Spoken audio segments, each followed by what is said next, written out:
The National Press Club is, of course, the most professional at moving things and setting it back up, so it's good to have some stars.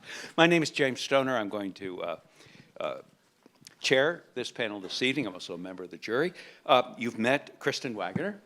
Let me introduce the other two panelists. Next to her is Allyson Ho. She's a partner in the firm of Gibson, Dunn & Crutcher, and she co-chairs their appellate and constitutional law practice group. She's argued cases in every federal civil court of circuit court of appeals in the country, apparently, and in numerous state Supreme Courts as well. But my favorite part of her biography is that she has a PhD in English literature, as well as a law degree from Chicago, and she clerked for Sandra Day O'Connor. Next to her is the initial recipient of the McLellan Prize a year ago, Greg Lukianoff. He's an attorney and CEO and president of the Foundation for Individual Rights and Expression, or FIRE. He's a widely published author whose most recent book is co-authored with Nadine Strawson, and it's called The War on Words, 10 Arguments Against Free Speech and Why They Fail. So what we've done is I've shared 3 different questions with the panelists. I think Kristen has answered 2 of those already, so you're free to take a pass, but I think you probably have a different answer to them as well. And I'm just going to put them in order. All 3 of you have been involved actively in the defense of free speech or in free speech cases or controversies in different capacities. And the question I wanted to start with is, which of your accomplishments in those cases, or maybe just the actions in those cases, sometimes one is proudest of the losing causes, but which of those are you most proud of? Greg, do you want to start on the other end? Well, I would say that the thing I'm the most proud of is actually the construction of FIRE. The easiest thing in the world in terms of any kind of cause-based organization is to find a constituency, a political constituency, to support you and to defend free speech for people in that constituency. It is, I knew that from when I took over FIRE way back in 2006, that essentially I could have made FIRE a $100 million organization in 2010 if I wanted to, if I hit hard left or hard right.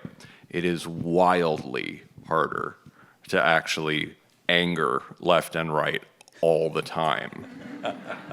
And I have been killing myself this entire past year traveling the country to explain, yeah, remember how you liked us when we were taking on wokeness? Well, guess what? We're taking on the Trump administration right now because they are doing things that violate the First Amendment, and we will never stand for that.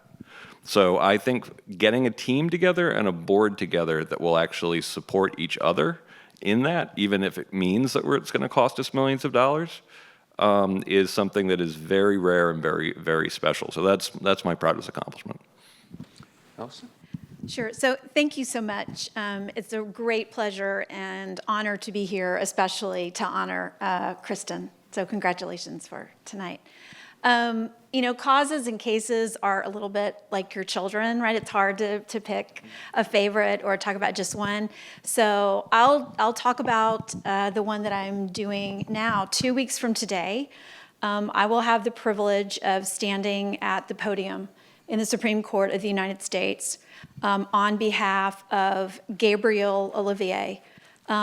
Gabriel Olivier was on a public sidewalk in a public park in Brandon, Mississippi, and he was arrested for sharing his faith and preaching the gospel. Now, that's bad enough, but what happened next is almost worse. And what happened next is he went to federal court to vindicate his free speech and free exercise of religion rights, and the doors of the federal courthouse were closed to him because of a legal doctrine that says, well, if you've been convicted under the law that you're seeking protection against for violating your rights, then you get poured out of court. So you might think someone like Mr. Olivier would be the perfect person to come to federal court to seek protection against an unconstitutional law, because we don't have to wonder or guess, will the law be applied to Mr. Olivier? We know it will, because it has. So at each step, much like Jack Phillips, the federal courts have disagreed with Gabe. So what's at stake here is not just his free speech and free exercise rights, but his right to go to federal court and seek protection against the unconstitutional application of that. And one of the things that was really rewarding about this case is we had an amazing coalition of friends of the court, people, all different faiths, across the political spectrum. FIRE came to our aid, so we're grateful for that.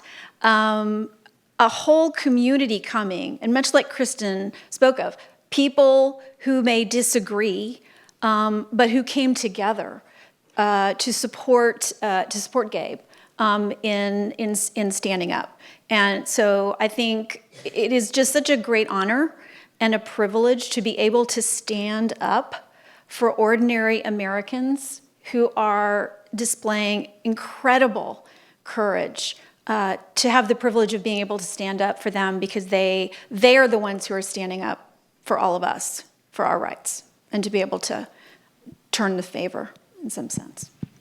Thank you. Do you want to pick among your children?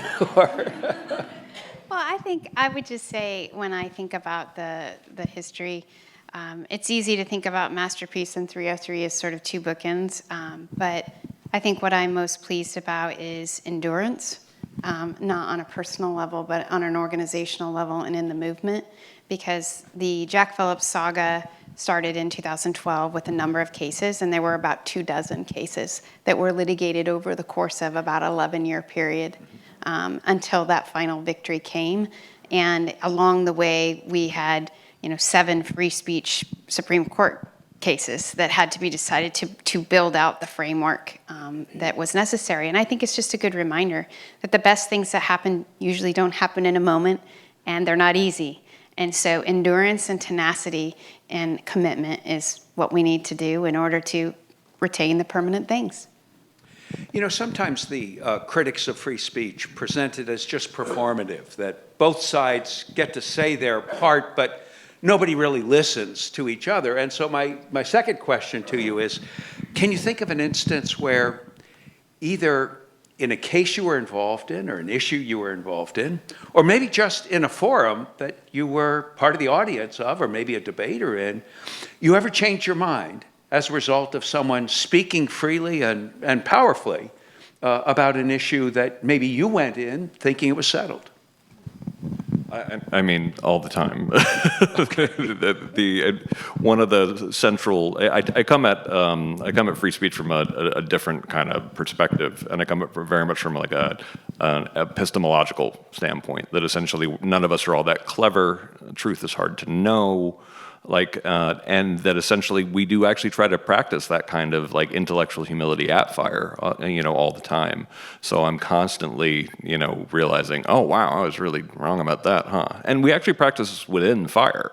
Like, we're very good at admitting we were wrong or stupid about something, like within the organization, and that we actually made a wrong call, and we have a lot of grace around that. But there was one powerful thing watching. Something that happened in a room one time, and about the power of speech. I was picked to be a moderator at Larry Lessig's Root Strikers, which is kind of like a more left-leaning kind of group, but it was trying to get people who are more from across the political spectrum to talk. And I didn't like the idea of being a moderator, and I wasn't good at it. And it was shortly after Trump was elected, and I was a terrible moderator. There was a preacher, and there was a guy from Kentucky, and there were 2 other kind of like more political activists. The preacher starts talking about how he can't be friends with people who are Republicans anymore because Trump is a racist, and like he just goes on, and I try to actually bring some other people into it, but the other 2 activists get really kind of riled and preached to, and they get really kind of radicalized in the direction of the preacher.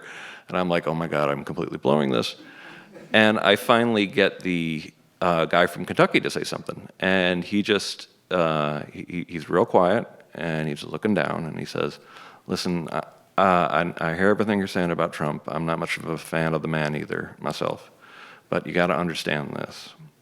I come from a town that used to have 1,200 coal mining jobs. We have 300 now. And the entire room went quiet. And I'd never seen anything like it. The tone was shifted in the discussion. So I do see it happen all the time. But here's the trick. People are really good at convincing themselves that it wasn't that really good argument I heard or that really persuasive thing that made me change my mind. I just changed my mind. I just came to that myself. But it does happen. Good, thank you.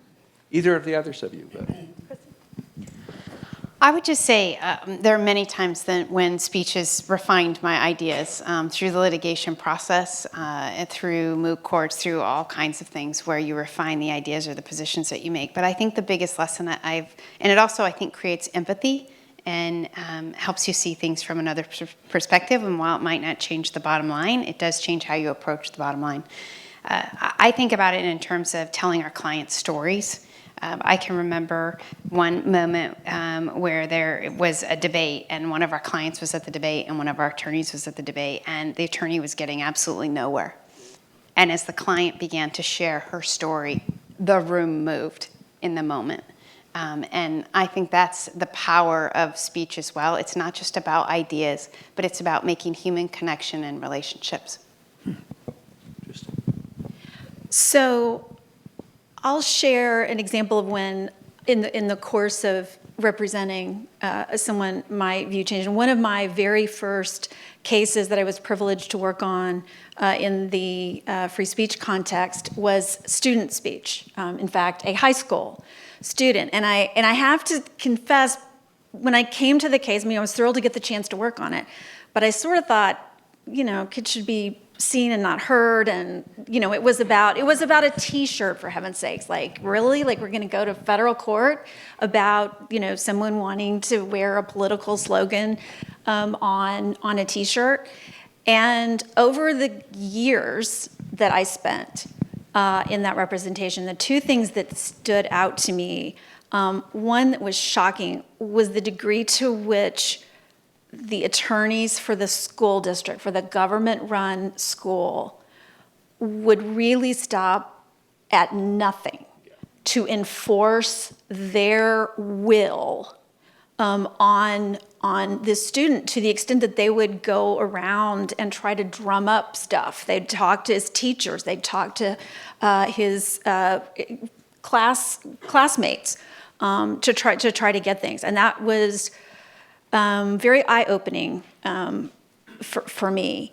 And this was years and years ago, and I sort of wonder, well, when I stood up then, it seemed kind of minor, a political slogan on a T-shirt, but you look at what's going on in schools today, and the encroachment.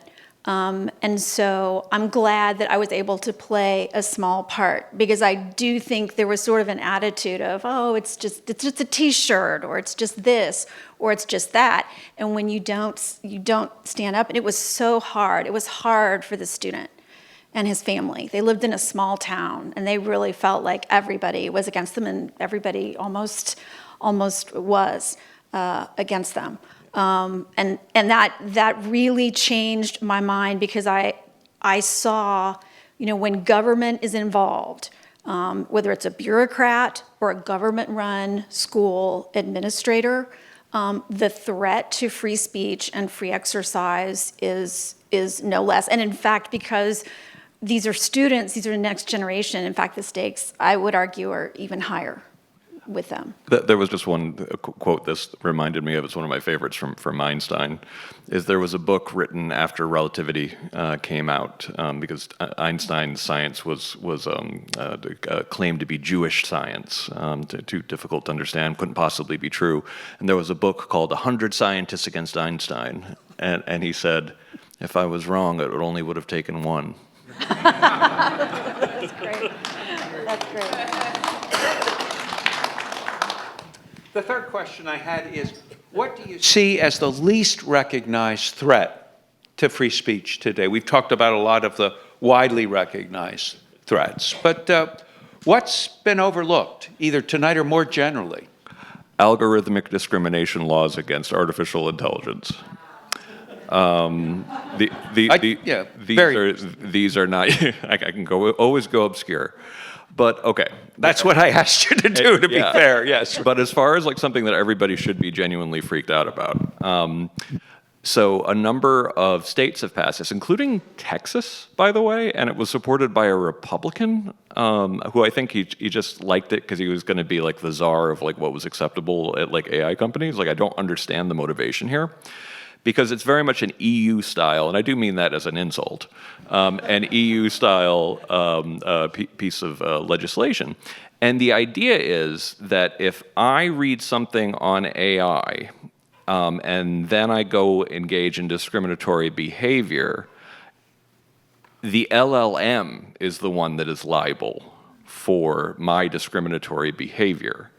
And you really need to understand how dangerous that is. Because that's saying, and this is basically like the same ploy that they tried in higher ed and to great success in the 1980s and on, by basically saying it's not a speech code, it's an anti-discrimination code, but we are ultimately going to chill what you're allowed to say. But this is even worse, because this would require LLMs to change their inputs and outputs, not to what is true, but to what won't get you sued. And of course, what will get you sued is decided by the activists. It is a way to control objective truth itself. And people are not fully understanding this. So I've been like really like trying to explain to like I have algorithmic discrimination laws are a big deal. They exist in Colorado, they exist in Texas. We're looking for a way to challenge them, but they are a weapon against the existence of objective truth. Interesting. I have to follow that. Check your phone and ask AI how to follow it. Yeah, that's right. What my students would do. Go ahead. I'll sort of combine something Kristen said and something that Jim said. You know, Kristen, you talked about courage and courage being in short supply. And one of the, I think, least recognized threats to free speech and vindicating those rights are judge-made doctrines that exist to prevent having to decide some of these tough issues, and that's what we're dealing with in the case that I'll be arguing in a couple of weeks. It's a legal doctrine that keeps plaintiffs like Gabe Olivier from vindicating his rights, and you might think, not only is he the perfect person to vindicate the right, but what happens when the very people who stand up, exercise their free speech rights, are punished for it, and are then told, no, you can't even go to federal court to seek to vindicate it? It's not just what that does to Gabe Olivier, which is bad enough, it is the message that sends to other people about don't even think about standing up for your own free speech rights, because not only can you get arrested and fined, but then the courthouse doors will be closed to you to seek protection from those laws. And I would also probably point to artificial intelligence. I love it. I think it's great. I'm excited about it. I don't want to imply otherwise. But we are living in a moment where the apparatus is in place for complete surveillance, and the technological pathway is there to essentially turn us into a totalitarian society. With digital ID, what we're seeing in the EU and the UK, and the natural impetus of, for AI to develop, they want to knock out obstacles to gaining information, which means your right to privacy and your private data. So how do we develop policy? How do we protect this right of free speech and yet also guard against this moment of authoritarianism and the use of these technologies to put us all under surveillance and live in a totalitarian regime? So your question, I said I had 3 questions, and now I've thought of one more, and we have just a few minutes, I think, Jeff. So let me put this one to you spontaneously, as it were, and that is it a matter of getting policy and government right, or is there something wrong with the culture that is not supportive of free speech. Because I suppose if we're a democracy still, then you can fiddle all you want with the law, but if the people aren't ultimately behind a culture of free speech, then the little tweaks in the law might not matter. Or maybe it's that the law helps to form the culture. Do you see, you said how hard it is, say, to raise money. Oh, yeah. And that's some reflection of something in the culture. Yeah, I mean, I had the honor of speaking at Utah Valley University a couple of weeks ago, and it was, of course, very heavy. This is where Charlie Kirk was murdered. And I gave a talk basically talking about my experience as my grandfather fought the Bolsheviks. My dad grew up in Yugoslavia. You know, he got kicked out of school for opposing the Nazis, but the communists wanted to kill him too. You know, and I grew up in a neighborhood, you know, that had a lot of kids from China, Korea, Vietnam, South America, authoritarian and totalitarian regimes. So we got what made America special. And I'm a very proud, you know, first-generation American, and immigrants as well, I find to be oftentimes the most patriotic of people. And I think that we've done something to our society where we taught, and I'm the co-author of a book called Coddling of the American Mind. And I think we taught people the mental habits of anxious and depressed people. We also taught them a morbid kind of pessimism about their own country. You cannot tell me that there isn't something fundamentally special about the first large-scale democracy in human history. The great nation that actually passed liberalism to the rest of the world, that gave us things like freedom of speech as a universal human right. This is very special, but young people have not been taught that this is special. And therefore, we are starting to look just like everybody else. I remember when people were going crazy about Mitt Romney and being like, guys, you silly Americans, because I am an American until I get mad at Americans, and then I'm kind of like, you silly Americans. Because in every other country in the world, what we have is like a Marxist left that oftentimes has a terrorist or violent wing, and like a social democratic, you know, version of it. And then you have a monarchist or ethno-nationalist right that has a violent or, you know, totalitarian wing. That's most of the rest of the country. We're very lucky that across our entire political spectrum, we tend to be small L liberals. We now look a lot more like Europe in that respect, because nobody taught the young people that there was something special about us to begin with. And that is putting the whole thing at risk. And that's worth fighting for. Wilson?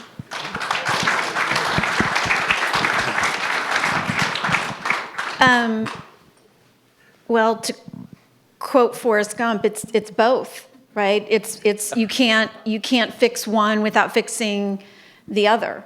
And I, as the mother of 2 children, it weighs really heavily on me, what you said about exceptionalism, American exceptionalism. And I find myself thinking more and more about, not about, you know, the school that they'll get into or the profession that they will be, but so that they will become a man and a woman of courage, who will stand up. Because I do believe we are living in a time where the process is the punishment in so many areas. And the boot comes down, and the message is not just to the person on whose neck it is. It is, the message, right, is to everybody. If you stand up, this is what will happen to you. I think Jack Phillips is, how many years, Kristen, how many years now? And it's not over. How many years? 2012, we won in December of 2024, the last case, hopefully. Okay. I mean, you're right, it might not be over, but. Right? So, I mean, that is, even as we cherish the country that we're living in, we have such an obligation to stand up for it, and to encourage others, and to recognize that it's hard. I was at the University of Michigan law school earlier last week, and one of the things I said to the students gathering there was I apologized on behalf of my generation because we're the adults. You know, where were the adults when you were at Yale, Kristen? When Well, they were actually in the room. Right? The associate dean was in the room. right? Again, She didn't do anything. Again, where were the adults, right? And so we've seeded, and you know now it falls to us to help make sure that the next generation will succeed where we've failed, and to hope that they learn that, you know, appeasement never works. It never, ever works. And courage is hard, and we have to admit that it's hard and agree that it's hard, and then do the hard thing. Kristen, it's only appropriate that you have the last word. Well, I would just say that with courage has to come sacrifice, and we don't like that. And I think that, the number of times over the last 12 years where people have had their rights violated and have been unwilling to speak up in the moment, to put their head up. And not even their own rights, but their neighbors or someone else's. They will not stand for their neighbor because they don't want to pay a price for doing that. And that's why we're in the moment that we're in. It's because we're unwilling to sacrifice. So I think that when you talk about law, culture, law, yes, it's both. But it also means that each of us has a lane to play. This isn't in the lawyer's backyard anymore. This is in the corporate boardroom space. This is in everyone here that has an occupation. And even if you don't, and your occupation is to stay at home and raise your kids, you sure better have those conversations at the table about what sacrifice means and what is right and wrong. Thank you. Please join me in thanking the panelists.